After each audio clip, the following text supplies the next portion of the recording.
Bench اس فیصلے کو reverse نہیں کر سکتا. تو اس وجہ سے انہوں نے اس نکات پہ نہیں کیا، لیکن انہوں نے جو پی ٹی آئی کے ایکٹیوسٹ ہے ان کا کہا تھا کہ یہ ملٹری میں ان کا ٹرائل نہیں ہو سکتا. یہ یحییٰ افریدی صاحب کی ججمنٹ تھی. تو اب اس سے اندازہ لگا دیں کہ یحییٰ افریدی صاحب کی ملٹری کورٹ کے حوالے سے جو ایک اپروچ ہے وہ ڈفرینٹ.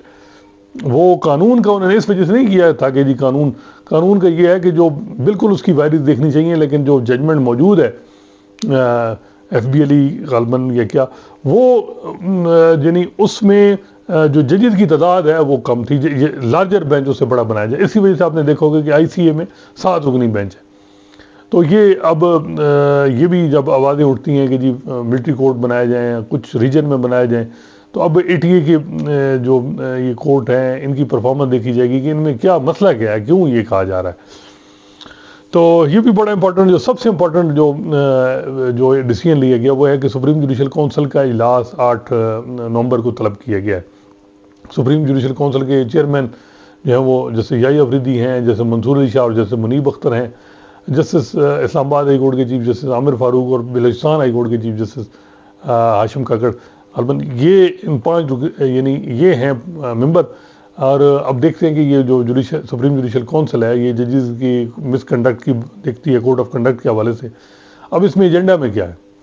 اب 6 ججز نے، جو اسلام آباد ہائی کورٹ کے 6 ججز نے خط لکھا تھا، آپ کو یاد ہوگا کہ جی انٹرفیرنس ہوتی ہے اور سپریم جوڈیشل کونسل ہمیں گائیڈ کرے.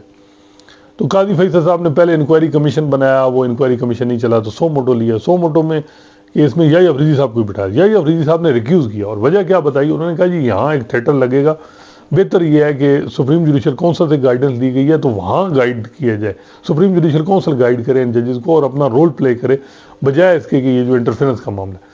تو یہ بھی بات ہو رہی ہے کہ 6 ججز کے خط میں جو انٹرفیرنس کی حوالے سے جو ایک گائیڈنس لی گئی ہے وہاں سپریم جوڈیشل کونسل میں بھی گائیڈ کرے. اور وہاں خیر سو موٹو کیس پینڈنگ بھی ہے، یعنی وہ 6 ججز کے خط پہ وہ بھی دیکھنا ہے کہ اس کی موجودگی میں ابھی سب جوڈیس ہے، سپریم جوڈیشل کونسل ورک کر سکتی ہے نہیں کر سکتی. لیکن جو یحییٰ افریدی صاحب کا اپنا پوائنٹ آف ویو یہ تھا کہ سپریم جوڈیشل کونسل کو اپنا رول پلے کرنا چاہیے اور ججوں کو سجیسٹ کرنا چاہیے کہ انٹرفیرنس کے حوالے سے کس طرح معاملے کو ڈیل کیا جائے. تو اب دیکھتے ہیں کیا ہے. مس کنڈکٹ کی کمپلین بھی پینڈنگ ہے، کچھ جج تو ریٹائر ہو چکے ہیں، کچھ سرونگ ہیں. اسلام آباد ہائی کورٹ کے ججز کے خلاف کمپلین مس کنڈکٹ کی پینڈنگ ہے. عامر فاروق صاحب ہو گئے، محسن اختر کیانی صاحب ہو گئے، طارق جہانگیری صاحب ہو گئے، اس کے علاوہ بھی ارباب طاہر ہو گئے. ان کے خلاف مس کنڈکٹ کی کمپلین پینڈنگ ہے. تو اب الیکشن کمیشن کے ممبران جو ہیں وہ چیف الیکشن کمشنر، ان پہ بھی مس کنڈکٹ کی کمپلین پینڈنگ ہے.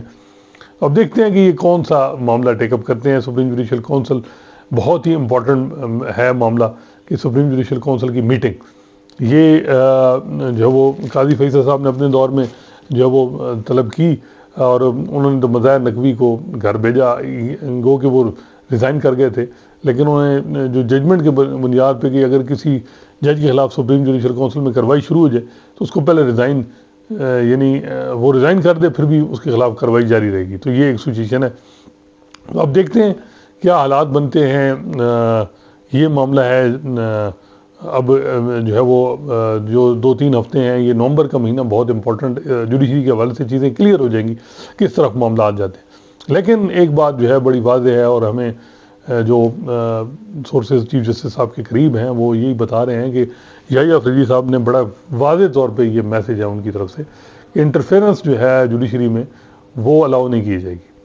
اور وہ انٹرفیرنس جو ہے وہ اسی طرح بتایا جاتا ہے کہ ہائی کورٹ کے ججز جب قاضی فیصل صاحب کو کھانا دیا گیا تو اس میں وہ موجود تھے، ان سے بھی انہوں نے انفارملی ملاقاتیں کی.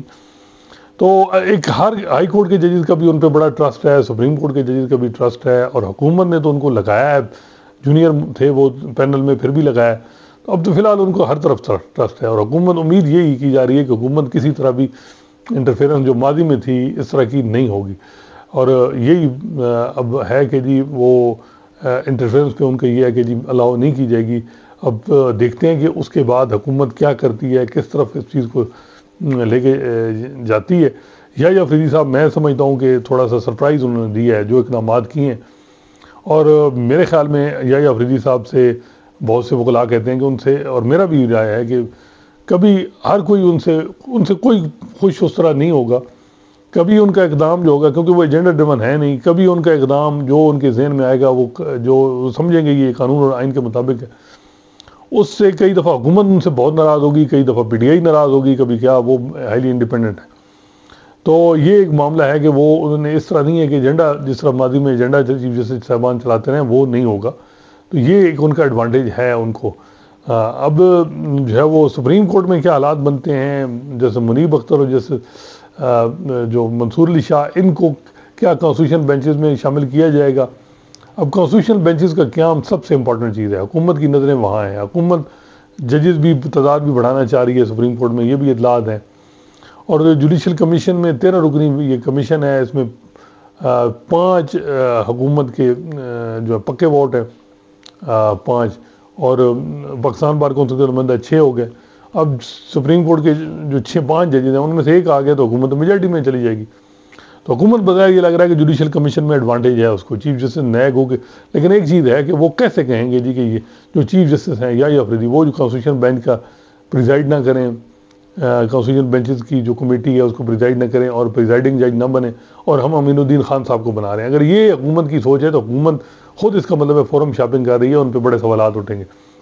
اس وقت جو ہے سب سے بڑا اب یہی ہے کہ جو سپریم جوڈیشل کونسل کی میٹنگ بھی آ گئی، supreme judicial practice and procedure act کے تحت کمیٹی بھی ریکنسٹیٹیوٹ ہو گئی۔ اب جوڈیشل کمیشن کی میٹنگ کب ہوگی، یہ بڑا امپورٹنٹ ہے کہ جوڈیشل کمیشن کب، اب جو کل فل کورٹ کی میٹنگ ہے اس میں تو میرا خیال ہے کہ اس طرح کی جو 21ویں آئینی ترمیم ہے اس پہ ذکر نہیں ہوگا کہ 21ویں آئینی ترمیم کیا ہوئی، ٹھیک ہوئی، لیکن میرا خیال ہے کہ ایک دفعہ تو سپریم کورٹ کو اس کا ریویو کرنا ہوگا۔ جس طرح جیسے میں نے آگے بھی 1-2 پروگراموں میں کہا کہ پی سی او لگتا ہے ماشاء اللہ یا جو بھی، اس کی انڈورسمنٹ عدالت کرتی ہے، ماضی میں بھی کرتی ہے، تو یہ تو 26ویں آئینی ترمیم عدلیہ کے حوالے سے ہے، اس میں تو میرا خیال ہے کہ یہ ججز جو ہیں جو سمجھتے ہیں منصور علی شاہ اور منیب اختر، یہ ویٹ کریں گے کہ سپریم کورٹ کی ججمنٹ کیا آتی ہے اس آئینی ترمیم پہ، کیونکہ سپریم کورٹ اس کی آئینی کتنی یہ بیسک سٹرکچر کو وائلیٹ کر رہی ہے، نہیں، اس کا طے تو سپریم کورٹ نے کرنا ہے۔ اب سپریم کورٹ میرا نہیں خیال کہ جو ہے وہ اس پہ خاموش رہے، کسی نہ کسی ٹائم پہ تو اس کو ٹیک اپ کرنا پڑے گا۔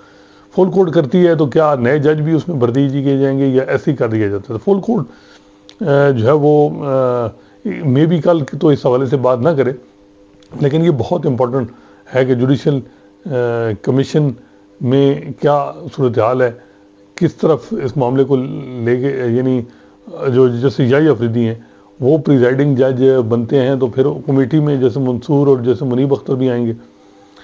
برکف لوگوں کا یہ خیال ہے کہ جو ہے وہ ادارہ کی جو مقام ہے، رسپیکٹ ہے، وہ ریسٹور ہوگی یائی افریدی صاحب کے دور میں، اور لیکن جو مجھے لگ رہا ہے کہ حکومت کو سرپرائز تو ملیں گے اور ملا ہوگا۔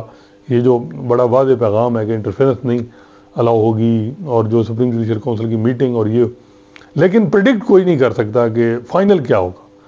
مے بی یہ جو میٹنگز ہوں یہ حکومت کے فیور والی ہوں یا کیا پتہ یہ دوسری ہوں، لیکن جو مجھے لگ رہا ہے کہ جو میں نے ان کی ججمنٹ دیکھ کے بتایا، یعنی آپ کو بتایا کہ انہوں نے 6 ججز کے خط میں کیا لکھا تھا، ان کا ویو کیا تھا، اس حساب سے اگر آپ دیکھیں تو وہ کیا کریں گے سپریم جوڈیشل کونسل میں، وہ آپ کے سامنے ہے، فل کورٹ میں آپ کے سامنے ہے کہ وہ کیا کریں گے۔ وہ جو سب جوڈس میٹر ہیں، جو 26ویں آئینی ترمیم وہ تو نہیں ہے، وہاں کوئی اور معاملہ ڈسکس ہو سکتا ہے۔ تو مین پرپز یہ ہے کہ یونٹی کا پیغام دینا، فل کورٹ کی میٹنگ بلا کے، اور وہ جو میرا خیال ہے کہ وہ دے رہے ہیں۔ دیکھتے ہیں کہ کیا حالات بنتے ہیں۔ جیسے یائی افریدی جو ہیں وہ آج کل مزید چیزیں کلیئر ہوں گی کہ وہ کس طرف کیا جو ہے وہ سوچ کے ساتھ کس قسم کی ریفارم وہ کرنا چاہتے ہیں۔ انشاءاللہ نئے موضوع کے ساتھ آپ کی خدمت میں حاضر ہوں گے۔ اللہ حافظ۔